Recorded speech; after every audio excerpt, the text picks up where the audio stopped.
Ya teman-teman, kembali lagi sama saya dan di sini saya akan mereview suatu SSD NVMe yang paling banyak orang request ini.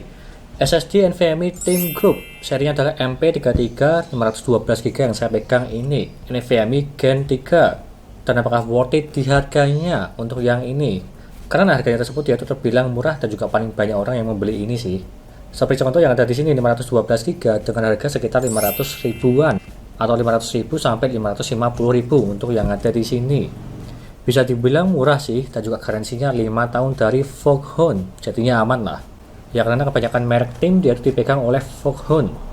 Dan juga di sini penampakan untuk SSD NVMe-nya di packaging simple seperti contoh yang ada di sini.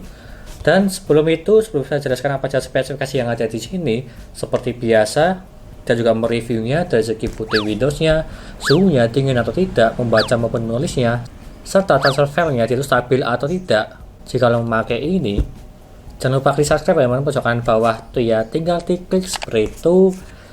Dan lanjut yang pertama dari segi spek yang ada di sini, kita lihat dulu dari segi packaging ini ya. Dia tuh ada fiturnya smart, support smart lah, dan juga trim. Untuk yang lainnya kita cek aja nanti di video reviewnya.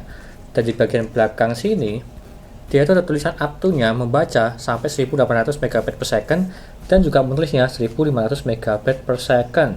Dan juga yang lainnya dia itu tidak ada yang ada di sini untuk spek lengkapnya. Mungkin nanti saya cek di websitenya aja untuk spek yang ada di sini. Kalau yang ada di sini cuma tertulis ini aja ya, seperti inilah, simple, dan juga ada cara pemasangannya di bagian sini. Kurang lebihnya seperti itu. Dan kita ambil dulu dari segi NVMe yang ada di sini ya. Aku ambil dulu di sini. Dia itu packagingnya sama aja, sama seperti pada umumnya. Dia itu simple, nggak ada boxnya, cuma kayak gini aja. Dan penampakannya aku kasih sini dulu ya, seperti ini. Aku ambil dulu, ada tempatnya, bentar. Dan udah aku ambil seperti ini contohnya ini ya, tim MP33. Dari segi penampakan SSD-nya sama seperti pada umumnya. Kalau di bagian belakang sini dia itu cuma kosongan, cuma ada tulisan stiker Foghorn aja. Di bagian depan sini cuma ada tulisan serial number serta garansi 5 tahun, kurang lebihnya seperti itu. Dan juga tipenya MP33 512GB. Kalau saya cek di bagian belakang label sini apakah ada SSD controller atau tidak, aku tuh takutnya kalau membuka ini nanti garansinya malah hangus. Kalau di bagian sini aku juga curiga sih, ada apa enggak ya. Kalau aku lihat di bagian sini jadi ada chip kecil, kayaknya di sini juga ada SSD controllernya. Coba aku cek aja ya langsung di bagian sini. Ya benar, di sini dia itu ada SSD controllernya. Ini ya, ada tulisan Phison yang ada di sini.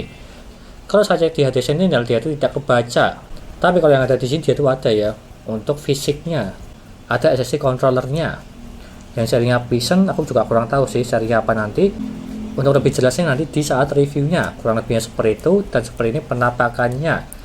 Itu aja dari saya. Kita lanjutkan saja untuk mereview SSD NVMe yang ada di sini. Apakah worth it atau tidak di harganya? Terbilang murah di harga 500 ribuan di kalangan 512GB. Itu aja dari saya. Lanjut ke reviewnya. Yo.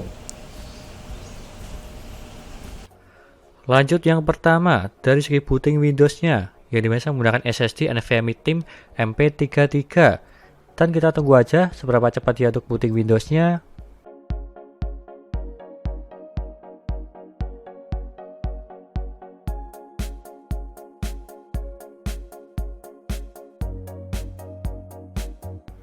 Dan dia mendapatkan di 18 detik, terbilang cepat kalau yang ini. Meskipun standarnya SSD NVMe di 15 detik, tapi kalau yang ini di 18 detik yang masih nggak masalah lah, yang penting cepat di bawah 20 detik. Tapi kadang di berbeda PC berbeda kecepatan, meskipun sama-sama menggunakan SSD NVMe Team MP33. Lanjut ke HD Sentinel untuk mengecek performa maupun suhunya. Untuk yang ini dia itu 100% semua dari segi performa maupun kesehatannya, dan juga notnya dia itu perfect, serta suhunya di 33 derajat, terbilang dingin kalau yang ini masih di bawah 40 derajat. Dan lanjut ke informasinya, kalau yang ini tim MP33 menggunakan SSD controller serinya Phison yang serinya PS5013E13-31. Meskipun di informasinya ini tidak ada tulisan SSD controller. Dan biasanya kalau tidak kedetek di HD Sentinel, dia itu menggunakan SSD controller yang biasa aja atau yang bisa dibilang murah lah, bukan yang bagus, seperti contoh di serinya Silicon Motion, SanDisk, dan juga yang lainnya.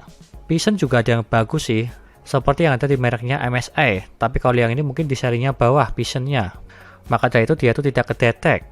Serta ada fitur 3D NAND flash dan juga TBW-nya 350 TB untuk yang serinya 512 GB storage-nya.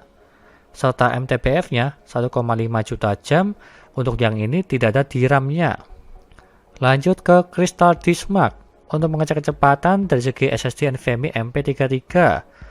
Untuk yang ini membacanya mendapatkan 2450 dan juga menulisnya 1776.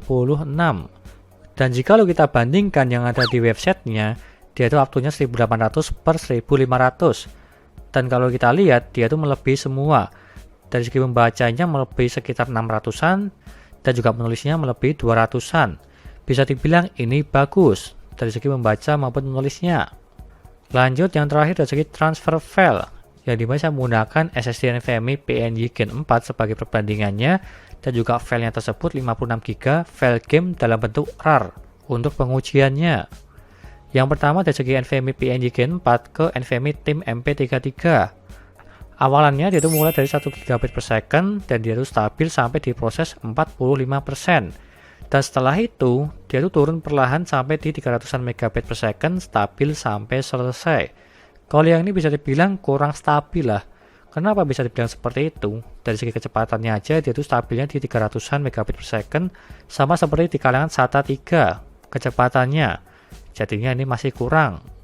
Dan jika lu dibalik dari NVMe Tim MP33 ke NVMe PNG Gen 4, awalannya mulai dari 1,3 GB per second. Dan dia itu stabil sampai di 1,4 GB per second untuk sementara. Tapi pada saat proses di 44%, dia itu turun perlahan sampai ke 30-60 MB per second. Dia itu stabil sampai selesai. Kalau yang ini bisa dibilang lebih parah daripada di pengujian yang pertama. Untuk yang ini kecepatannya cuma di 30-60 MB per second dari pertengahan sampai ke belakang. Dan jadi kalau saya simpulkan di kedua pengujian tadi, bisa dibilang ini kurang bagus dari segi transfer filenya atau biasa aja lah. Intinya seperti itu. Lanjut ke kesimpulannya. Untuk yang ini SSD NVMe Tim MP33 rekomen atau tidak? Kalau menurutku pribadi terbilang ini bagus, hampir mendekati di rekomen. Kenapa bisa seperti itu? Karena dari segi transfer filenya tersebut dia tuh kurang bagus. Meskipun di lainnya dia tuh bagus, dari segi booting Windowsnya terbilang cepat, serta ada SSD controllernya. Dan juga kelebihan yang lainnya, suhunya dingin, menggunakan 3D NAND flash, serta garansinya 5 tahun dari Foghorn. Jadinya aman untuk yang ini. Mungkin yang kurang dari segi pengujian transfer filenya aja kalau menurutku pribadi, seperti yang saya uji sebelumnya. Dan kalau untuk DRAM dia itu wajar tidak ada, karena harganya terjangkau di harga 500 ribuan untuk 512 GB. Ini juga bagus sih dari segi harganya juga. Salah satu yang termurah lah daripada NVMe yang lainnya. Dan intinya seperti itu. Dan jika kalian berminat silahkan pilih aja, linknya ada di deskripsi untuk yang ini, SSD NVMe MP33 512 GB. Sekian dari saya, terima kasih sudah menonton, dan juga jangan lupa like dan subscribe, dan nantikan video lainnya mengenai review-review papan PC seperti CPU cooler, SSD, casing, dan juga yang lainnya. Terima kasih sudah menonton.